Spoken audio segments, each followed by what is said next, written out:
Most people think that conducting begins with the hands, with conducting patterns, with preparatory gestures, with technique.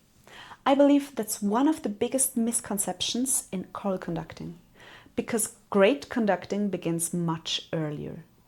It begins with presence, with attention, with connection, and with the way we relate to people in front of us. Over the years, I've worked with many conductors and choirs, and I've noticed something interesting. Sometimes a conductor has excellent technique. The conducting patterns are clear, the gestures are correct, the entrances are accurate, and yet the choir only responds partially. Why? Because conducting is more than technique. A choir doesn't simply follow movements. A choir follows people. People they trust. People who provide direction. People who communicate clarity. That's why I often ask conductors a different question. Not, how good is your conducting pattern? But, how do you enter the room? How do you stand in front of the choir? How present are you in that moment? Because long before you raise your hands, the choir has already received a lot of information from you. Your posture, your body language, your energy, your attention. All these things communicate all the time.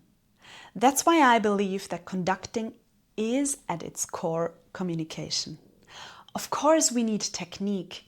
Of course we need to learn how to conduct. But technique alone is not enough. A choir wants to be guided, not controlled, not impressed, guided. And leadership begins with connection. So here's a simple challenge for your next rehearsal.